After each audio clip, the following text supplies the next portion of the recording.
नमस्कार विद्यार्थियों, संभव एकेडमी की ऑनलाइन प्लेटफॉर्म पर मैं बबीता कासिया हिंदी की क्लासेस में आप सबका स्वागत करती हूँ।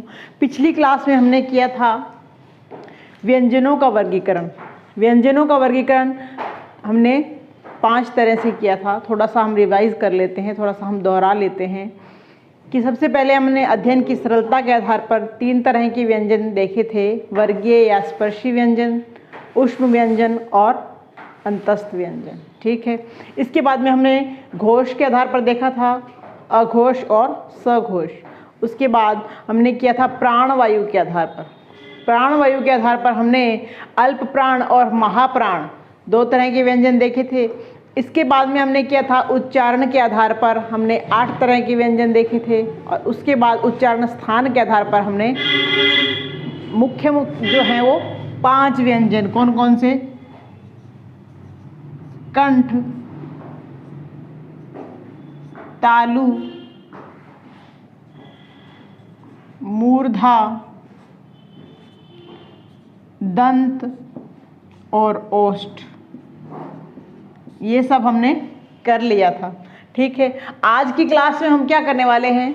आज की क्लास में हम मात्राओं के विषय में बात करेंगे कि मात्रा किसको कहते हैं, मात्राएं कैसे लिखी जाती हैं। तो सबसे पहले हम मात्राओं की परिभाषा देखते हैं कि मात्रा किसे कहते हैं।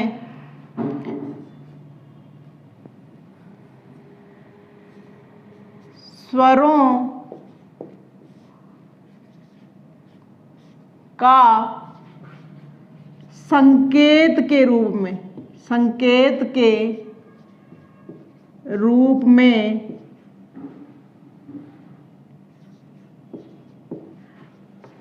प्रतिनिधित्व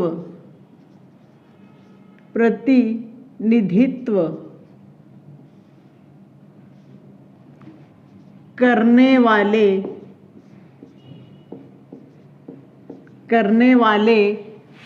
चिन्ह, क्या चिन्ह को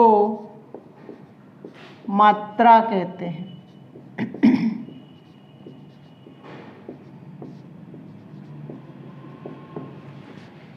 ठीक है कि स्वरों का संकेत के रूप में प्रतिनिधित्व करने वाले चिन्हों को मात्रा कहते हैं। कहने का तात्पर्य यह है कि किसी भी, अगर मैं यहाँ क लिखती हूँ और यहाँ पर आ लिखती हूँ तो क्या हम इसे ऐसे लिखेंगे कि मैं यहाँ क लिखती हूँ और आ लिखती हूँ, तो क्या हम इसे ऐसे लिखेंगे? हम इसे ऐसे लिखने की बजाय क्या करेंगे? चिन्हों का उपयोग करेंगे। ठीक है। स्वरों के लिए को पूरा रूप लिखने की बजाय हम क्या करेंगे? चिन्ह का प्रयोग करते हैं और उसी चिन्ह को हम क्या बोलते हैं? मात्रा। मैं यहाँ क के साथ में आ लिखने के लिए सिर्फ ये मात्रा का उपयोग करूँगी। ठीक है। तो यहाँ ये क्या हो जाएगा? का बन जाएगा। समझ में आ रहा है कि स्वरों का संकेत के रूप में, अब ये मैंने पूरा स्वर है, इसका संकेत मैंने ये ले लिया है, आ की मात्रा यानी कि चिन्ह यानी कि संकेत लिया है, जिससे क के साथ में आ की जब मात्रा जुड़ती है तो क्या बन जाता है? का बन जाता है। ठीक है। इसके बाद हम देखते हैं कि जो मात्राएं हैं, मात्राएं सदैव किस पर लगती है, किसके साथ लगती है? व्यंजनों के साथ में ही लगती है। व्यंजनों के साथ में लगती है, साथ में लगती है। ठीक है कि मात्राएं सदैव कहाँ लगती है? व्यंजनों के साथ में लगती है। मात्रा व्यंजनों को क्या करती है? पूर्ण करती है। पूर्ण करती है मतलब मात्रा लगने से ही कोई भी व्यंजन है वह पूर्ण होता है, पूर्ण करती है। यानी कि कहने का तात्पर्य होता है कि स्वर क्या होते हैं? स्वर क्या होते हैं? मात्रा रूपी, मात्रा का रूप होता है। मतलब स्वर को अगर हम लिखेंगे तो मात्रा के रूप में लिखेंगे तो जब मात्रा किसी भी व्यंजन के साथ मिलेगी, अगर ये है तो क बन जाएगा। ठीक है, इसमें अगर आ जुड़ गया तो का बन जाएगा। ये आधा ही रहेगा, जब इसके साथ मात्रा जुड़ेगी तो वो क्या हो जाएगा, पूर्ण हो जाएगा। इसके बाद देखते हैं कि मात्राएं कितनी होती हैं। मात्राएं 11 होती हैं। कितनी होती हैं? 11 होती हैं। लेकिन दृश्य मात्राएं कितनी होती हैं? दृश्य मात्राएं 10 होती है।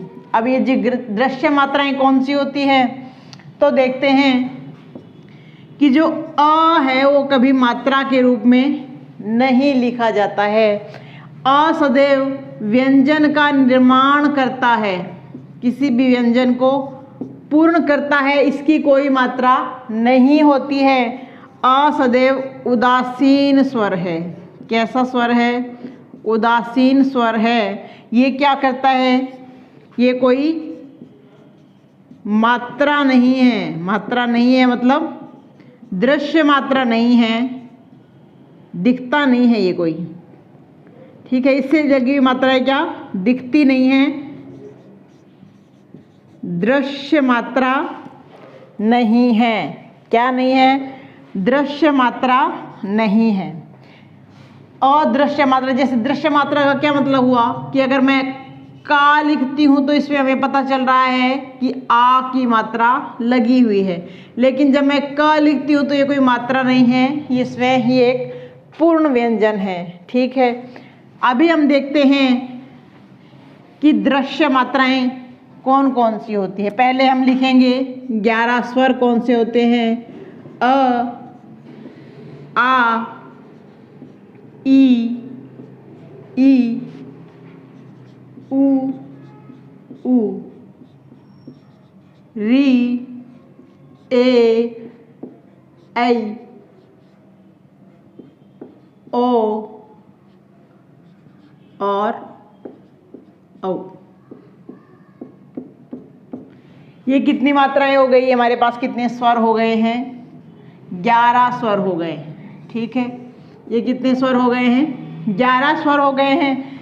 लेकिन जब इन्हें मात्राओं के रूप में लिखेंगे तो अ को सिर्फ इस तरह से ही लिखा जाएगा, इसकी कोई मात्रा नहीं होती है।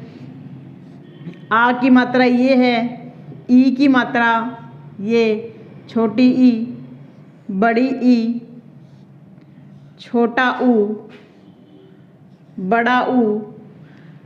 अब अगर मैं आपसे पूछूं कि री की मात्रा कौन सी होती है, तो री की मात्रा ये होती है। बहुत से विद्यार्थियों को नहीं पता होता कि री की मात्रा कौन सी होती है। ये होती है, ए की मात्रा ये है, आई, ओ और औ। ठीक है, ये हो गई हैं 11 मात्राएं। अब इनमें से जो अ की मात्रा है ये अदृश्य है, ये दिखाई नहीं देती है। जैसे मैं लिखूं क, म, ल, कमल।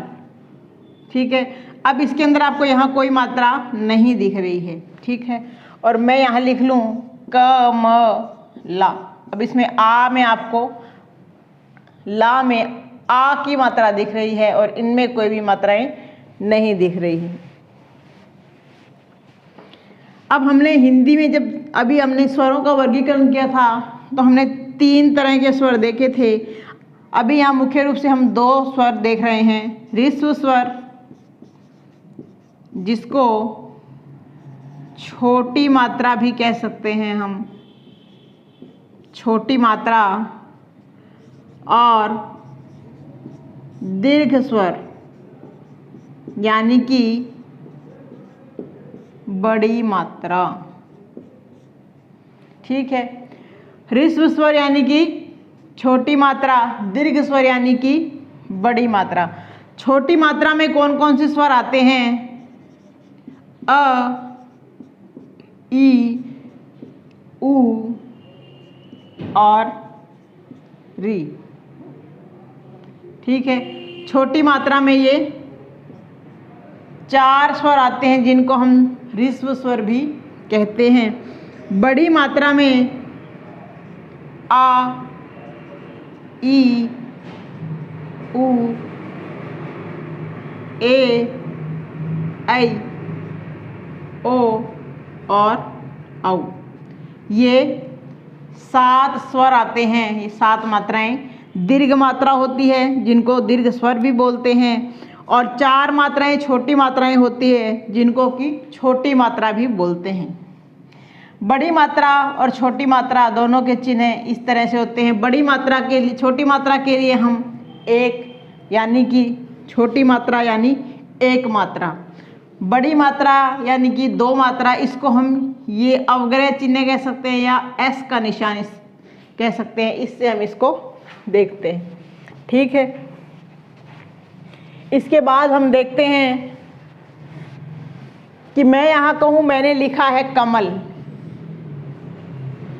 कमल, क्या बना? मैंने यहाँ लिखा है कमल, और इस कमल में कितनी मात्राएं हैं? अभी मैंने आपको बताया ह्रस्व मात्रा और दीर्घ मात्रा। इस कमल में कितनी मात्राएं हैं? ये है अ, इसमें भी अ है और इसमें भी अ है। तो देखिए यहाँ छोटी मात्रा के लिए हम 1 लिखेंगे, इसमें भी छोटी मात्रा है 1 लिखेंगे, इसमें भी छोटी मात्रा है 1 लिखेंगे। तो कुल मात्राएं कितनी हुई? 3। इसी तरह एक और देखते हैं। मैंने लिखा वीरता, वीरता शब्द में कितनी मात्राएं हैं? तो वी में बड़ी ई की मात्रा है, र में अ है और ता में आ है। ये आता है दीर्घ स्वर, लघु और दीर्घ, ठीक है। कितनी मात्राएं हो गई? दीर्घ को हम 2 के संकेत में देखते हैं, 2 1 2 यानी कि 5 मात्राएं। इसी तरह से मैं लिखूं किसान, ठीक है। किसान के लिए क को छोटी ई की मात्रा है और स को आ की मात्रा है और न में अ है, ठीक है। ये हमारी छोटी मात्रा यानी कि 1 मात्रा, बड़ी मात्रा 2 मात्रा, छोटी मात्रा 1 मात्रा, यानी कि हमारी कुल 4 मात्राएं हो गई है। इसी तरह अगर मैं कहूँ, ये हमने क्या किया है, मात्राओं के आधार पर इन शब्दों का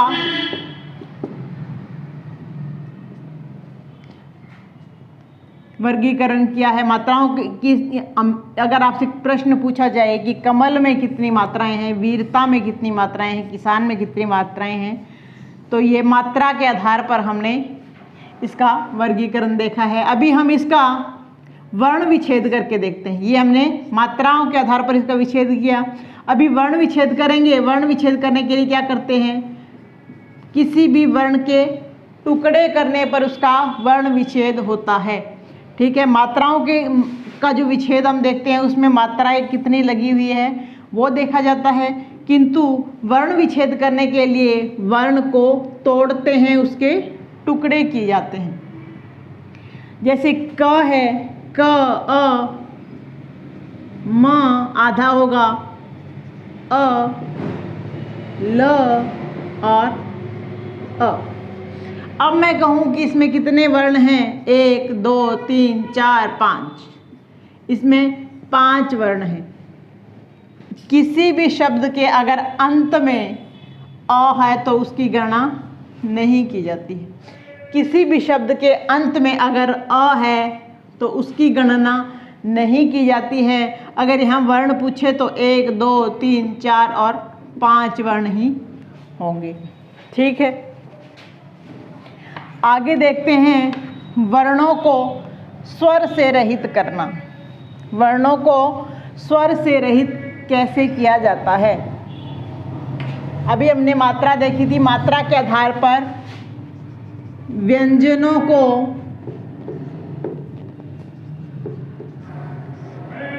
स्वर रहित करना। स्वर रहित, रहित मतलब आधा लिखना, ठीक है। व्यंजनों को स्वर रहित करना मतलब आधा लिखना। कोई भी व्यंजन होता है अगर उसमें स्वर नहीं हो तो वो व्यंजन आधा होता है। तो व्यंजन को पूर्ण करने के लिए हमें व्यंजन को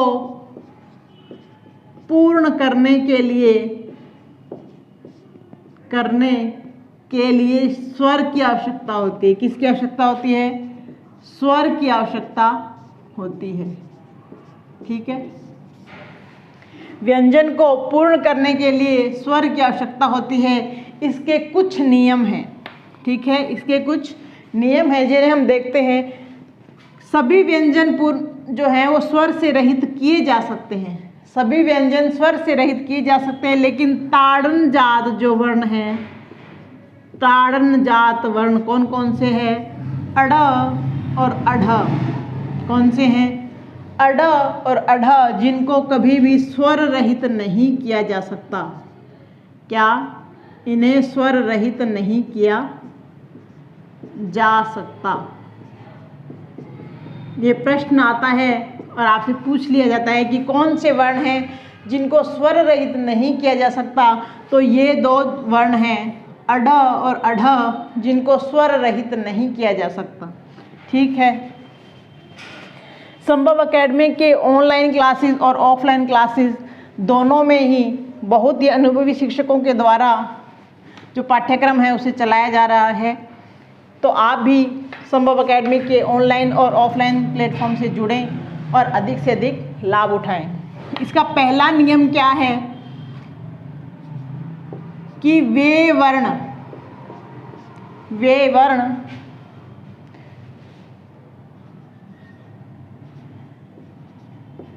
जिनको लिखने के लिए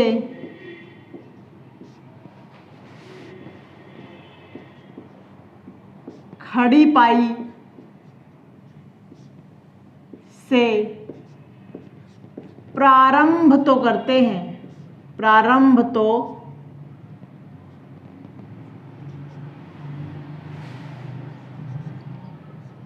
करते हैं, किंतु वे वर्ण जिनको लिखने के लिए उन्हें खड़ी पाई मैंने यहाँ बताई है आपको, अभी बताती हूँ दोबारा से कि खड़ी पाई से जिन्हें प्रारंभ तो करते हैं, किंतु वे खड़ी पाई को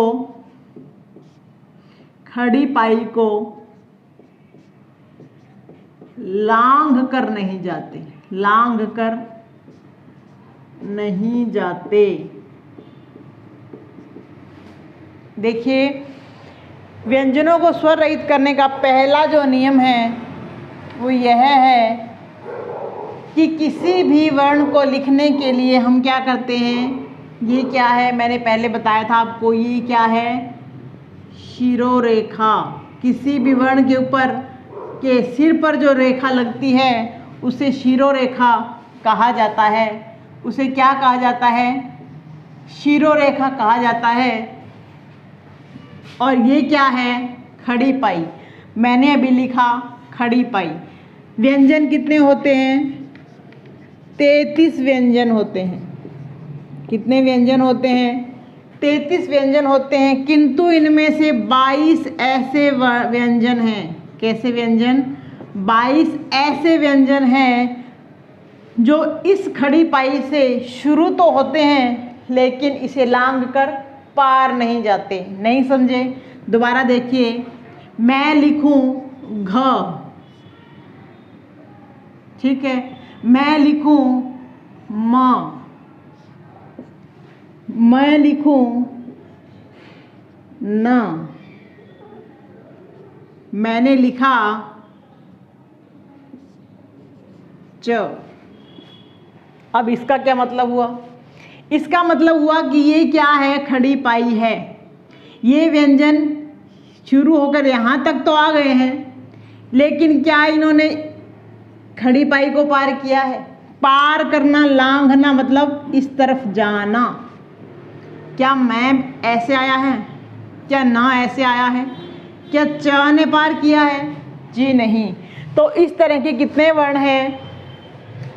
इस तरह के 22 व्यंजन हैं, 22 वर्ण हैं जो कि खड़ी पाई से प्रारंभ तो होते हैं लेकिन खड़ी पाई को पार नहीं करते हैं, खड़ी पाई को लांघते नहीं हैं। ठीक है, एक दो एग्जाम्पल देख लेते हैं हम। जैसे ख शुरू हो गया शिरो रेखा से, खड़ी पाई तक आकर रुक गया। क ख के बाद में हम ग देखते हैं, घ देखते हैं। ठीक है, इसके बाद में च, ज, झ और ण भी इसमें आता है। ये देखिए, इनमें से कोई भी व्यंजन इस शिरो रेखा के नीचे जो खड़ी पाई है उसे पार करके दूसरी तरफ लांघ कर नहीं जा रहा है। तो ऐसे व्यंजन जिनको लिखने के लिए जो खड़ी पाई से प्रारंभ तो होते हैं, करते हैं, लेकिन वे खड़ी पाई को लांघ कर पार नहीं जाते, ऐसे व्यंजन क्या हैं? ये है। अगर इनको स्वर रहित करना हो तो क्या करेंगे? ये तो पूर्ण है, ठीक है, ये भी पूर्ण है, ये भी पूर्ण है। अब अगर इसे स्वर रहित करेंगे तो क्या हम इन्हें ऐसे लिखेंगे? क्या इनको आधा करने के लिए हम ऐसे लिखते हैं क्या? नहीं, इनको आधा करने के लिए हम क्या करते हैं? मैं लिखूं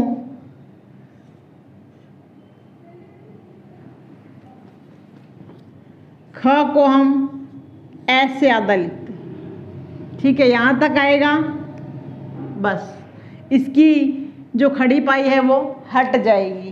ग को जब आधा लिखेंगे तो ये खड़ी पाई हट जाएगी। घ को जब आधा लिखेंगे तो खड़ी पाई हट जाएगी। च को जब आधा लिखेंगे तो खड़ी पाई हट जाएगी। ज के लिए भी ऐसा ही होगा और झ के लिए भी ऐसा ही होगा। ठीक है, और इसके लिए भी ऐसा ही। मैं लिखती हूँ ना कि व्यंजन, ये इस तरह से भी लिखा जाता है, इसका डॉट भी लग जाता है। ठीक है, ये दोनों तरह से ही सही होता है। अब जैसे लिखते हैं च का लिखते हैं, म का लिखते हैं, चलो च म च। अब म कैसे लिखा है हमने? इसको यहाँ अगर शिरो रेखा लगा देंगे, खड़ी पाई लगा देंगे तो ये पूरा हो जाएगा। अगर ये हटा देते हैं तो म आधा हो जाता है। तो ऐसे 22 व्यंजन हैं जिनको लिखने के लिए अगर हम इनको स्वर से रहित करते हैं तो इनकी खड़ी पाई हट जाती है। ठीक है, ये इस तरह से लिखे जाते हैं। मैं लिख रही हूँ मक्खन, म आधा ख पूरा ख न, ऐसे लिखते हैं क्या? नहीं लिखते।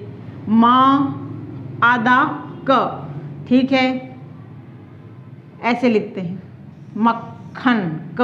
अब देखिए कै को मैंने कैसे लिखा है ना, और ये म को कैसे लिखा है, च को कैसे लिखा है। ये सारे जब हम आधे लिखते हैं तो इनकी खड़ी पाई हट जाती है, तब ये व्यंजन है ये आधे होते हैं। इसका दूसरा नियम ये है कि ऐसे वर्ण जिनका प्रारंभ, अब देखिए मैंने इसमें म लिखा है आधा, तो क्या किया है मैंने? यहाँ इसकी खड़ी पाई हटा दी है। क्या कर दिया है? खड़ी पाई को हटा दिया है। ऐसे वर्ण जिनका प्रारंभ खड़ी पाई से होता है, खड़ी पाई से होता है, किंतु वे खड़ी पाई को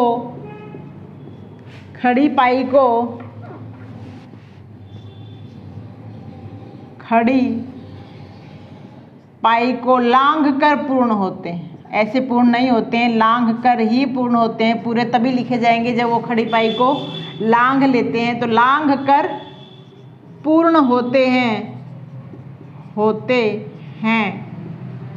ठीक है, ऐसे कितने व्यंजन हैं? केवल 2 व्यंजन हैं। कितने व्यंजन हैं? 2 व्यंजन हैं। देखते हैं कौन कौन से व्यंजन हैं वो। ये मैंने शिरोरेखा लगाई, ये खड़ी पाई लगाई, यहाँ से शुरू हुआ है और ये पार करने के बाद ही, इसको खड़ी पाई को लांघने के बाद ही ये पूर्ण है। ये मैंने लिखा है फ, ये देखिए, ठीक है। जब हम इन वर्णों को आधा करते हैं, जब हम इन वर्णों को आधा करते हैं तो क्या करते हैं? हलंत लगाते हैं क्या? अगर इनको आधा लिखना है तो हलंत लगाते हैं। या क्या मैं मक्खन को म क खन ऐसे लिखती हूँ क्या? या मैं मक्खन को ऐसे लिखती हूँ? तो कौन सा सही है? ये वाला, ठीक है। तो इसी तरह से देखिए, अगर मैं लिखूं पक्का तो हम ऐसे लिखते हैं। अगर मैं लिखूं मक्का तो हम ऐसे लिखते हैं। कहने का मतलब ये है कि ये वर्ण खड़ी पाई से प्रारंभ होकर उसे लांघ कर ही पूर्ण होते हैं। ये वाला भी देखिए, खड़ी पाई से प्रारंभ होकर इसे लांघ कर पूर्ण हुआ है। अगर इनको हम आधा लिखने के लिए खड़ी पाई से इधर का ही वर्ण लिख देते हैं, जैसे मैं लिखूं क, अगर क को मैं आधा लिखूं तो ये क्या बन गया? व बन गया। अगर मैंने इधर से इसको नहीं लिखा तो, अगर मैं फ को लिखूं तो ये आधा लिखूं तो ये प बन गया है। अगर मैं खड़ी पाई से इधर ना लिखूं तो, ठीक है। तो क को आधा लिखने के लिए क्या करते हैं? इतना, ठीक है। ये क्या हुआ? ये खड़ी पाई से दूसरी तरफ जरूर जाएगा, उसको लांघ कर दूसरी तरफ ज़रूर जाएगा। ये फ है, इसको भी आधा लिखेंगे तो ये यूं होगा। ये भी खड़ी पाई को लांघ कर ही आधा होता है। खड़ी पाई से इधर होने पर ये फ का प बन जाता है और क का व बन जाता है। तो इनको आधा लिखने के लिए इस तरह से लिखे जाते हैं। ये केवल 2 ही वर्ण होते हैं जो खड़ी पाई को पार करने के बाद ही आधे लिखे जाते हैं। खड़ी पाई से इधर आधे नहीं लिखे जाते हैं, ठीक है। इसके बाद में हम देखते हैं तीसरा नियम कौन सा है। तीसरा नियम कौन सा है? तीसरा नियम ये है कि ऐसे व्यंजन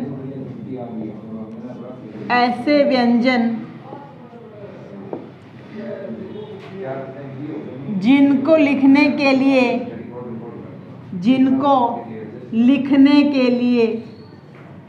खड़ी पाई की आवश्यकता नहीं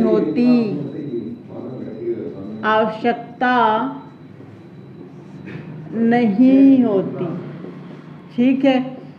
ऐसे व्यंजन जिनको लिखने के लिए खड़ी पाई की आवश्यकता नहीं होती, ये व्यंजन कितने होते हैं? ये व्यंजन 9 होते हैं। कितने होते हैं? 9 होते हैं। कौन कौन से होते हैं ये?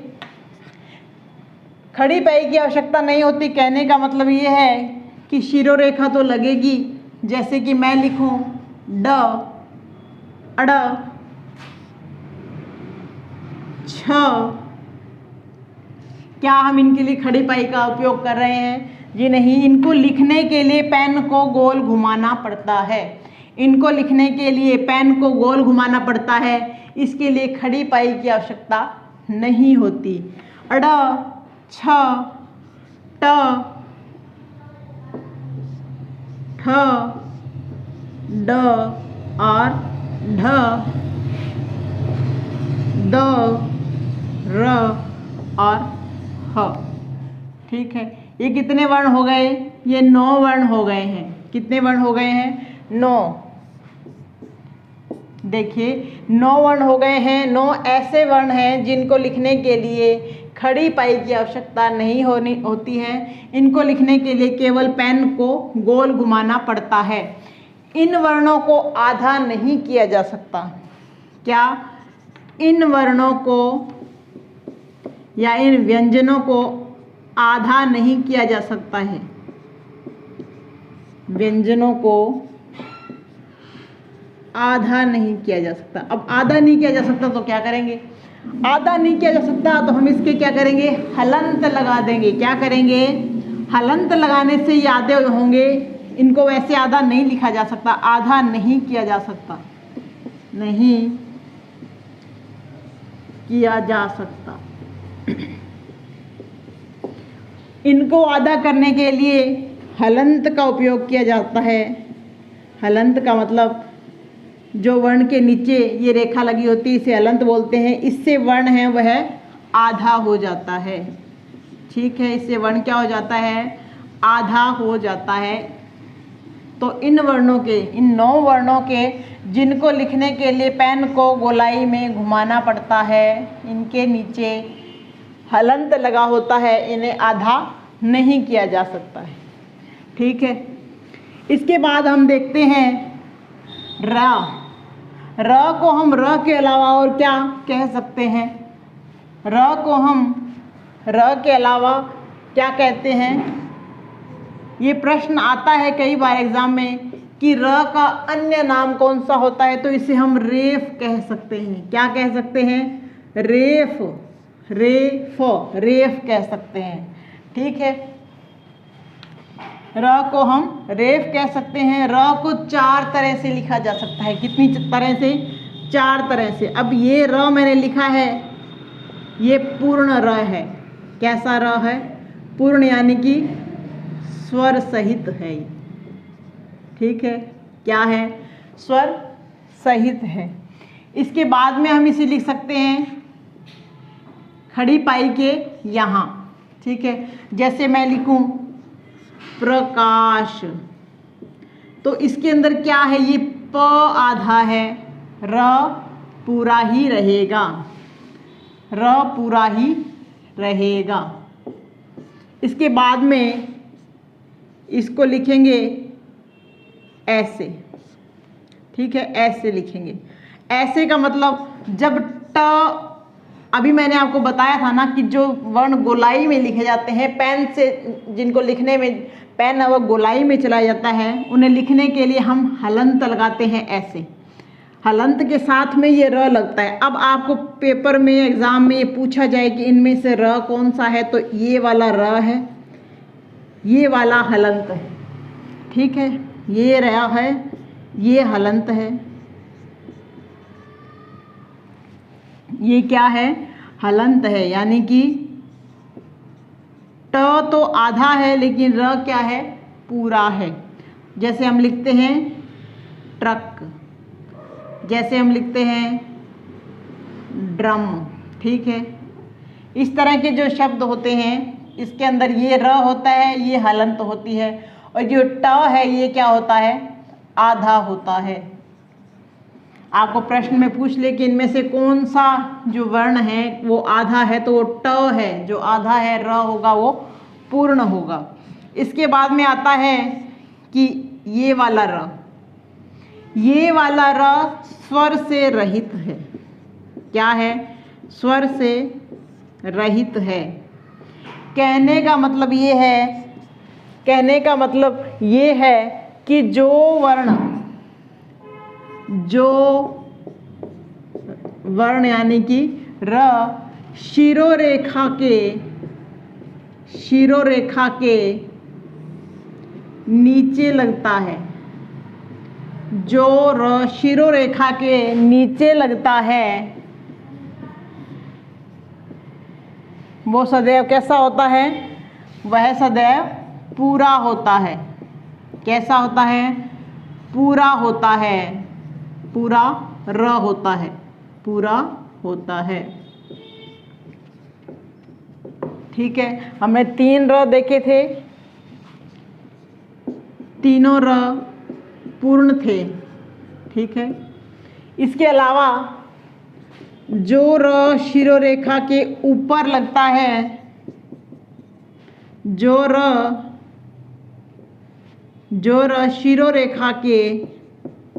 शिरोरेखा के ऊपर लगता है, ऊपर लगता है, वह सदैव आधा होता है। यानी कि स्वर से रहित होता है, वह सदैव स्वर रहित होता है। कैसा होता है? स्वर रहित होता है। समझ रहे हो कि जो र है शिरो रेखा से नीचे लगता है वो सदैव पूरा होता है। अब ये जो र है ये वाला ये आधा है। अब मैं लिखूं पूर्व, ठीक है, तो ये र आधा है, ये पूरा नहीं है, ठीक है। इसके बाद में देखते हैं री को कैसे लिखा जाता है।